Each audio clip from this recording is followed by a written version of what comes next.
I'm Kate Czaplinski with the latest local news, including 2 young men arrested for an attempted carjacking in Trumbull and rock star Keith Richards' belongings, raising a lot of money for a Ridgefield nonprofit. Frank Rito will have a look at your forecast and a Nutmeg Sports Update, and Donald Eng joins us later to take a look back on this day in history. But first, Fairfield police have arrested 2 males believed to be responsible for a gunpoint carjacking attempt in Trumbull's Twin Brooks Park on June 22nd. According to Trumbull police, a 69-year-old man was sitting in his car in the park at about 2:30 in the afternoon when a young male came up to his door, pulled it open, and pointed a handgun at him. That male ordered the victim out of the car and began pulling on his shirt, but the elderly man refused the suspect's demands, and the suspect gave up after the defiant victim would not surrender his car. The victim and other witnesses said the suspect fled in an older greenish-gray car in the direction of Beach's Pool. Well, about 20 minutes later, Fairfield police received a report of an attempted robbery on Easton Turnpike. Officers stopped an older green Honda, leaving the area with 2 males inside. Both the driver, 19-year-old Geraldo Coelho, and a 17-year-old passenger, both of Bridgeport, were arrested after police found a BB gun in the car. Trumbull police investigated and determined that the 2 youths were responsible for the attempted Twin Brooks robbery. Police are obtaining arrest warrants for both. And Kyle Navin, who is on trial for the murder of his parents, had his court case continued until August 8th. Navin appeared in Bridgeport Superior Court on Monday for what was supposed to be pretrial proceedings. However, Bridgeport Superior Court Judge Robert Devlin agreed to a continuance. Navin is charged with 2 counts of murder and 1 count of murder with special circumstances in the shooting deaths of his parents, Jeffrey and Jeanette Navin of Easton. They were former longtime residents of Weston. He has pleaded not guilty to the charges and is being held on a $2.5 million bail. His girlfriend, Jennifer Valiente, is charged with conspiracy to commit murder and hindering prosecution for allegedly helping Navin plan and cover up the deaths. She's being held on a $2 million bail and has also pleaded not guilty. Now, Jeffrey and Jeanette Navin were initially reported missing in August 2015. Their bodies were found in October in a yard at an abandoned home on Norfield Road in Weston. And in other news, a former substitute teacher at Massac High School in Monroe is facing a year in prison after pleading guilty Monday to having dozens of images of child pornography, as well as videos police said he made. The Connecticut Post reports that 55-year-old Kenneth Rafferty of Stonecroft Way also worked as an accountant in town, pleaded guilty before Bridgeport Superior Court Judge Robert Devlin to 3rd-degree possession of child pornography and voyeurism. Asked by the judge if the allegations against him were true, Rafferty replied, "It is substantially true in large part." Under the plea bargain, Rafferty will be sentenced to 5 years, suspended after he serves 1 in prison, and followed by 10 years probation. He will also have to register as a sex offender. Now, Assistant State's Attorney Adam Maddie said on October 17, 2015, the police were reviewing Rafferty as part of a credit card investigation when he offered to let them see his iPad. Well, when police turned it on, they discovered dozens of images of young boys. Maddie said a further investigation turned up numerous images on Rafferty's computer of child pornography. Police said they also discovered video Rafferty had made in which he filmed pointing up the shorts of boys and young men.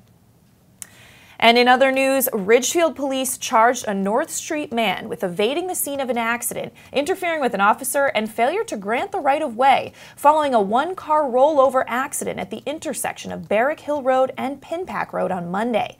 Now, Ridgefield police said that 55-year-old Robert Steele failed to grant the right-of-way to a 28-year-old driver at the intersection, which led to a front-to-side collision and a rollover crash.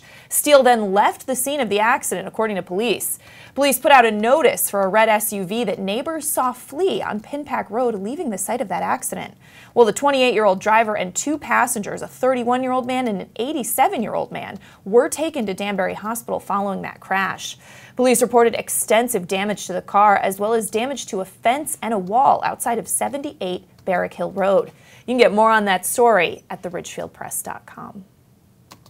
And a mother and a daughter were arrested by Darien police Sunday night after officers followed up on an anonymous tip that an underage drinking party was happening. Upon arrival to the Goodwives River Road residence, Darien police found 13 girls between the ages of 17 and 19.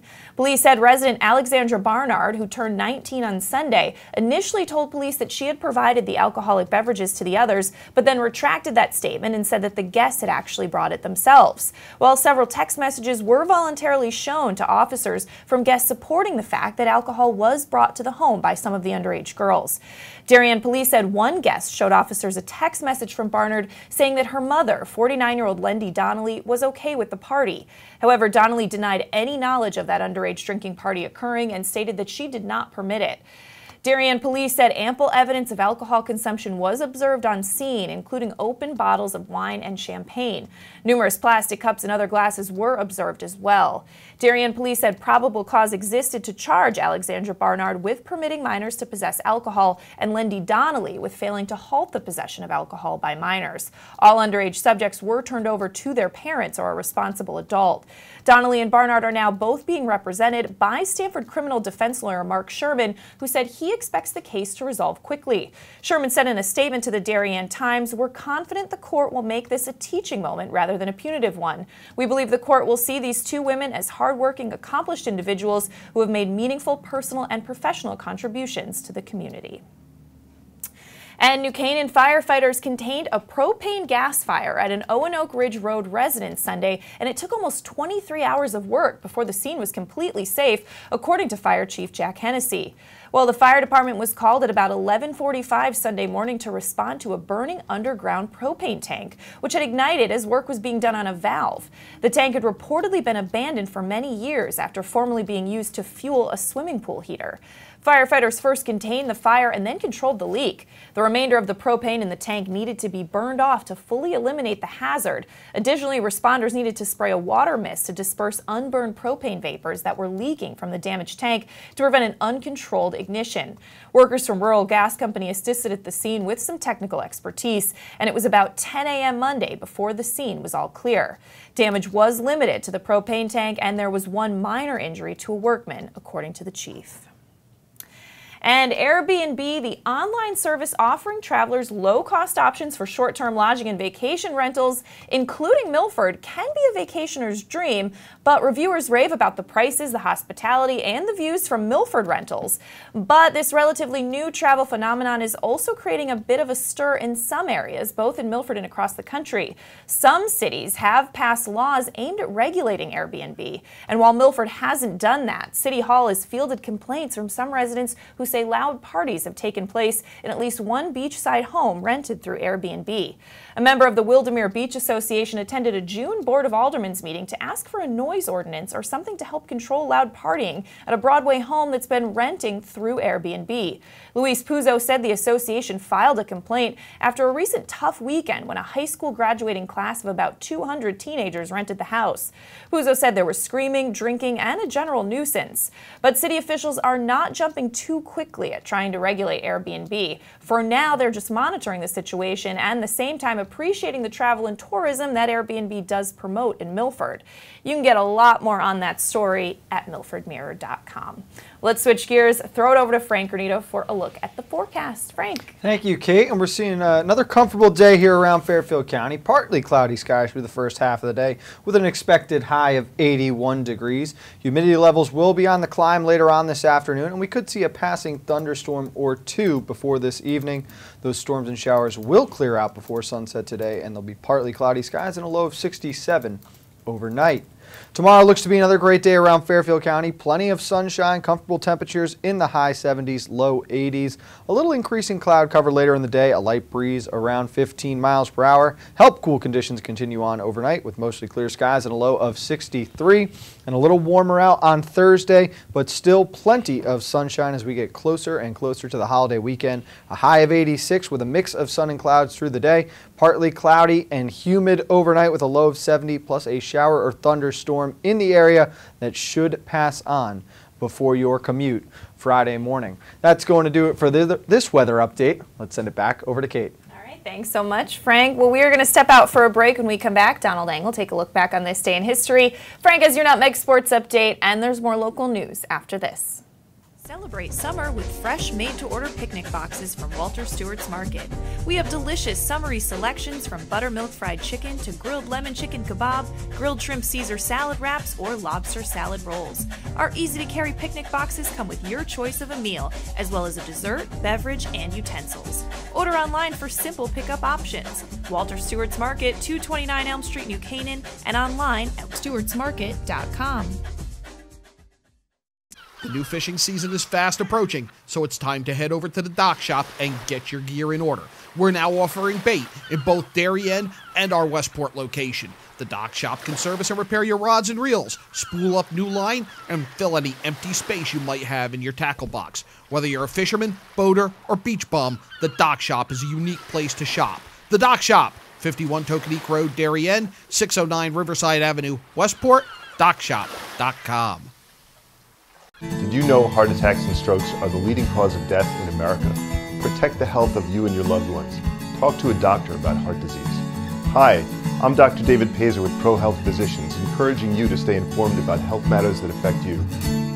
ProHealth Physicians is on the pulse of social media to share information about health and nutrition with the community. Get up-to-the-minute alerts, including ProHealth Physicians' news and upcoming events. Connecticut's leading group of primary care doctors is just a click away. I can't believe it. Well, Dad, you did it. You sold 160 cars. Ready to go back upstairs now? I think it's time. I wonder how the boys are making out in their new office. Not what I had in mind, Kyle. What, Dad? Maybe we should retire. Right now, lease a 2017 Rogue S for only $139 a month. Isn't it time you got Millerized? If you've ever thought about owning a motor coach or learning about what it's like to travel the open road in superior style and comfort, then contact Dave's RV Center in Danbury, Connecticut. Offering the best quality Class A motorhomes from Newmar, travel trailers and fifth wheel lines from Surveyor, and a toy hauler line from Work and Play. Choose from Newmar's Gas Line, Bay Star and Canyon Star, or from Newmar's Diesel Line, Ventana and Dutch Star. And with unparalleled service and maintenance, Dave's RV is committed to keeping you and your motor coach safely on the road and enjoying it to the fullest. Stop by their showroom, 2 Industrial Plaza Road, Danbury, Connecticut, or call 877-483-3866. If you're watching this broadcast, you're not alone. The HAN network is available for 200,000 Connecticut cable customers on the Frontier network, and we've also reached more than 2 million viewers on our free live streaming sports, news, and entertainment broadcasts. To reach our rapidly growing audience, contact Advertising Director Jessica Murrin at 203-273-7312 or email jessica@han.network. Welcome back to this June 27th edition of your coffee break on the HAN Network. Let's take a look back on this day in history with Donald Eng. Don. Well, Kate, a bit of history went away, which may be confusing because it's actually still there. I'll explain it in a second. First, though, we go to 1829. In Genoa, Italy, scientist James Smithson dies after a long illness. In his will, he decrees that if his only nephew dies without heirs, then the whole of his estate would go to the United States, a country he had never visited, to establish a Smithsonian institution for the increase and diffusion of knowledge. Well, sure enough, his nephew indeed died a few years later, and 2 years after that, Congress received Smithson's entire fortune and scientific collections, valued at more than $12 million today. Congress initially thought about using the funds for a national university, but ultimately decided on a museum. The Smithsonian today includes 19 museums, 9 research centers, 2 magazines, and the National Zoo in Washington, D.C. 30 million visitors a year go to the Smithsonian, and if you haven't been one of them, make it a point to go. It's actually free, believe it or not. 1844, Joseph Smith, founder of the Latter-day Saints, and his brother Hiram Smith, killed by a mob at a Carthage, Illinois jail. Now, Smith was the mayor of Nauvoo, Illinois, and running for president when he was jailed for treason against the state after ordering the destruction of the printing press that was producing the Nauvoo Expositor, a newspaper that had been highly critical of him. Now we go to 1898, the first solo circumnavigation of the world completed by Joshua Slocum of Briar Island, Nova Scotia. A lifelong sailor, he made the trip in just about 3 years using long outdated dead reckoning navigational methods. Smith would disappear at sea 11 years after his circumnavigation while on a routine trip to the West Indies. Smithsonian maritime experts, there's that guy again, suspect his boat capsized. And Slocum, despite being at sea almost daily for 51 years of his life, had never learned to swim. He considered the skill useless. Finally, now we go to 1985. Route 66 is removed from the U.S. highway system. It was one of the original highways in the country. 66 was established in 1926 and originally ran from Chicago through Missouri, Kansas, Oklahoma, Texas, New Mexico, and Arizona before ending in California, about 2,448 miles. By the 1950s, though, it had been almost entirely bypassed by the interstate system, portions of the road that pass through Illinois, Missouri, New Mexico, and Arizona have been designated a National Scenic Byway under the name Historic. Route 66, by the way, this slideshow, if you want to look it up online, is accompanied by a smoking Steve Earle guitar solo. I'd rather listen to that too, but gotta narrate. Anyway, that is your look back in history for today, June 27th, and I'm Donald Ing. All right, thanks so much, Don. Well, in other news, 3 pieces of French artwork and a Persian carpet from Keith Richards' apartment in the Upper East Side were big sellers at an auction held in Hudson, New York last weekend. The sales will bring more than $100,000 to 2 Ridgefield nonprofits, Sphere and the Prospector Theater, by the end of this summer. Now, the top price tag that came from the 150-piece lot was $15,000, which was bid for a Jacqueline Marval painting titled Bouquet of Tulips to the Window. Richard and Patty Hansen agreed to donate all the money from the auction to local nonprofits last month. Hansen's 24-year-old nephew is autistic and receives services from both organizations. Founder Valerie Jensen said the Prospector thanks Keith Richards and Patty Hansen for recognizing the meaningful inclusion of adults with disabilities in our community. And there's a lot more on that story at theridgefieldpress.com. Let's throw it back over to Frank Granito for a Nutmeg Sports Update. Frank. Thank you, Kate. And let's go to Harbor Yard last night, where the Bridgeport Bluefish defeated the York Revolution 3-2, courtesy of a 2-run double in the 7th inning by Jonathan Galvez. The Bluefish trailed 2-1 going into the bottom of the 7th after the Revolution had plated 1 run in the 1st inning and another in the 5th. Bridgeport scored their other run in the 5th inning as well. It was Jose Gill who had an RBI single. The starter, Rainey Lara, earned the win. He is now 6-3 on the year for the Bluefish, allowing only 2 runs on 8 hits with 6 strikeouts. Zach Groth struck out 2 out of 3 batters he faced in the 9th and picked up his 2nd save of the season.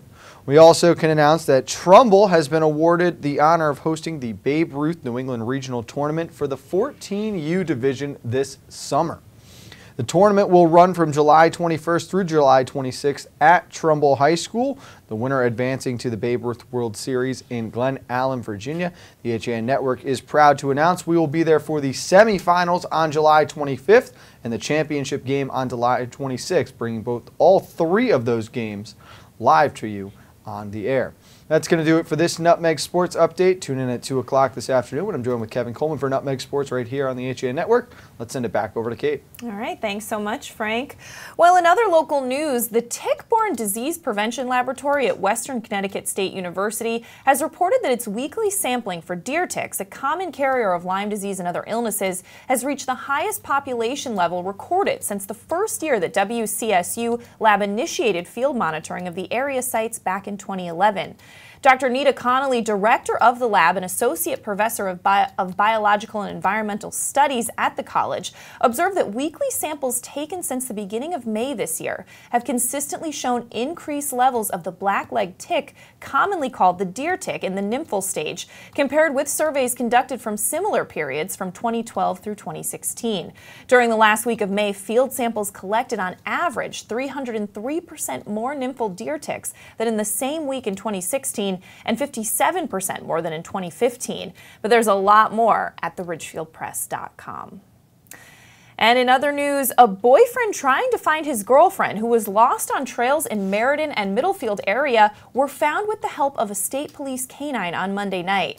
This happened last night around 9 p.m. when troopers received a call from a man who said his pregnant girlfriend was lost on a trail in the Meriden-Middlefield area. He stated her telephone had since lost power. Well, Canine Caesar was called to help locate the lost hiker. The boyfriend also went to find his girlfriend on the trails and did so, but then found himself lost. Well, Trooper Burke and Caesar started the canine track around 9:47 and located the pair about 15 minutes later. All were uninjured and walked out of the trail by state police, who shared the photo of the rescuer and the rescued. So happy ending there.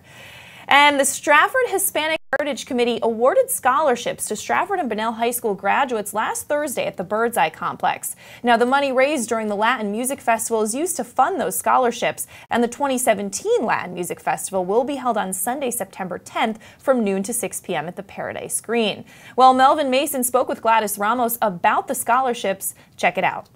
We have been working with the scholarship program for about 6 years. And in the midst of it, we have been able to give children from Hispanic families an opportunity with a small scholarship. Our highest scholarship is $1,000, but this year, we gave $5,000 in scholarships to our students. Our funds are raised. All right, thanks so much to Melvin Mason for that video. We're going to step out for a break, and when we come back, we're going to recap some of the top stories we're following on your coffee break after this. Want a new experience in car buying? Scap Chrysler Dodge Jeep Ram with one of the largest inventories of new 2- and 4-door Wranglers. We are Connecticut's Wrangler headquarters. Come visit our new Ram Truck Center. Browse our websites, scapchryslerjeep.com or scapdodge.net to find the new Jeep, Chrysler Dodge car, minivan, or Ram truck you've been looking for. Just 2 miles from both I-95 or the Merritt Parkway exit 44. Save thousands right now during the Drive and Discover event. Now through June 30th. You don't have to go far for authentic Neapolitan cuisine and renowned wood-fire pizza. Pizzeria Loretano of Bethel is a contemporary Italian bistro, specializing in authentic wood-fired brick oven pizza Napolitana. Pizzeria Loretano was named one of America's top 1,000 Italian restaurants in 2008 by Zagat, and recommended by Jane and Michael Stern on National Public Radio's Splendid Table. Located close to the Bethel Cinema, we focus on quality, and our food is always made to order. Join us for live jazz Sundays from 6 to 8. Find our schedule, menu, and more at pizzerialoretano.com and like us on Facebook. Family and Children's Aid has been serving the community since 1809 and is now the largest outpatient children's mental health care provider in Western Connecticut. Our innovative services include providing shelter to homeless moms and children, substance abuse intervention, mental health counseling, and foster and adoptive services, among others. Our goal is to provide individuals and families a safe haven and hope for a brighter future. Find out more about us at fcaweb.org and call our Danbury campus at 203-748-5689. A Better View Window Cleaning Plus has been cleaning glass all over Connecticut for over 20 years. They also specialize in cleaning chandeliers, mirrors, skylights, tiles, and will power wash anything that needs cleaning. They hold an A+ rating with the Better Business Bureau and are fully insured and bonded. When you deal with a Better View, you're dealing with the best, not the rest. Call today for a free estimate, 203-284-8836, or visit them online, abetterviewcleaning.com. At InSports Trumbull, the game is always on inside. Registration is now open for our fitness training programs for high school athletes. The InSports Performance Center is offering blast speed classes, athletic functional movement assessments, and both men's and women's elite speed and strength training. Our premier programs help bring athletes to the next level. Call 203-268-1214 for more information. Like and follow us on Facebook. I'm Tracy Masella, a licensed clinical social worker at Silver Hill Hospital in New Canaan. Join me each month as we talk with experts on the front lines of the treatment of mental health and addiction.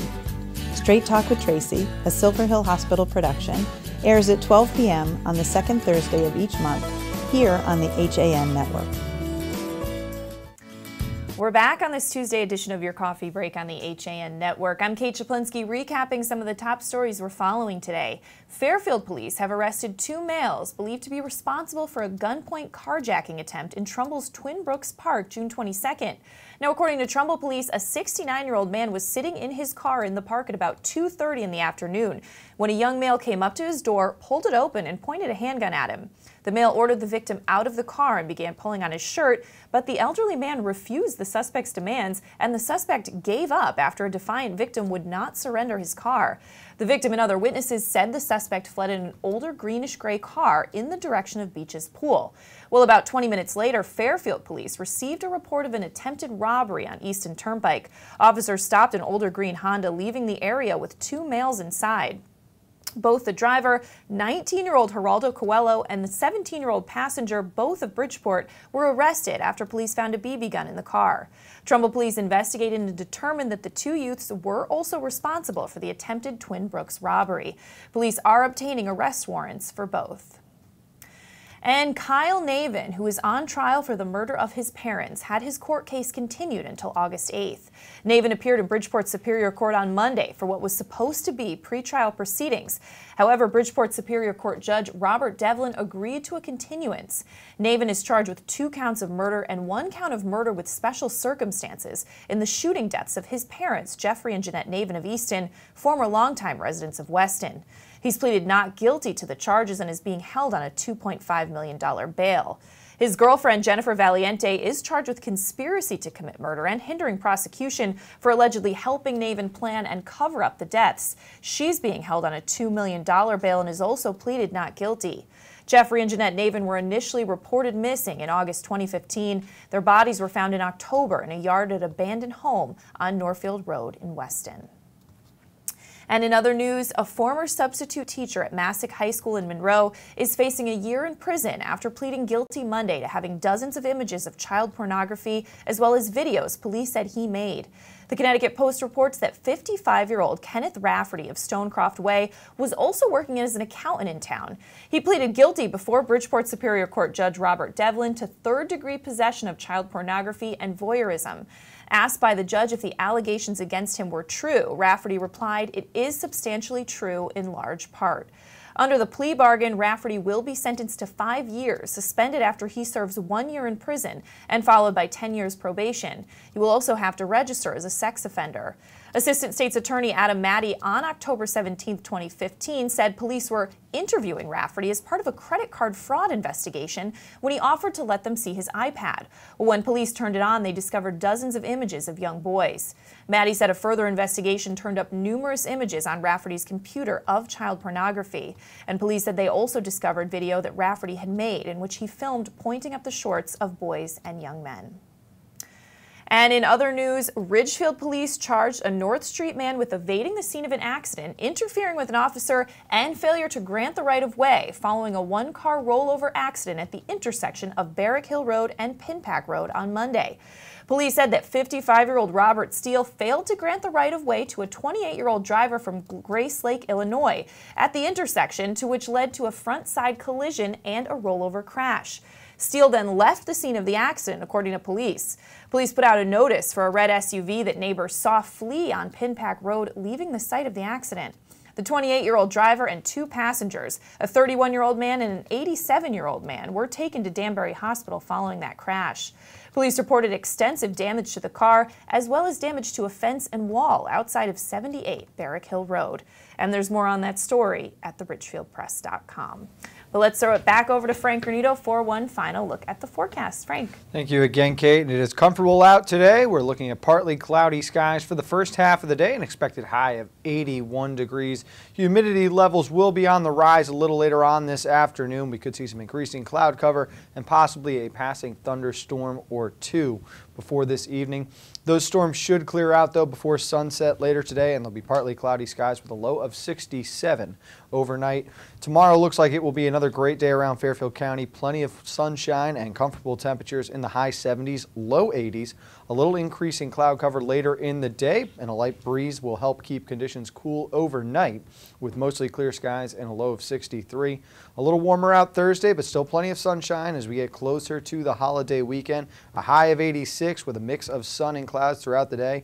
Partly cloudy skies and humid overnight with a low of 70. Plus, we could see a shower or thunderstorm before that morning commute on Friday, as hopefully many of you are heading out of the state, maybe up towards the beach to enjoy this holiday weekend. Should see some good weather over the weekend as well. That's going to do it for the weather today, but we'll see you at 2 o'clock for Nutmeg Sports with Kevin Coleman. All right, we're going to wrap things up here on your coffee break, 2 o'clock, Nutmeg Sports, and we'll see you tomorrow for your coffee break at 11. Have a great day.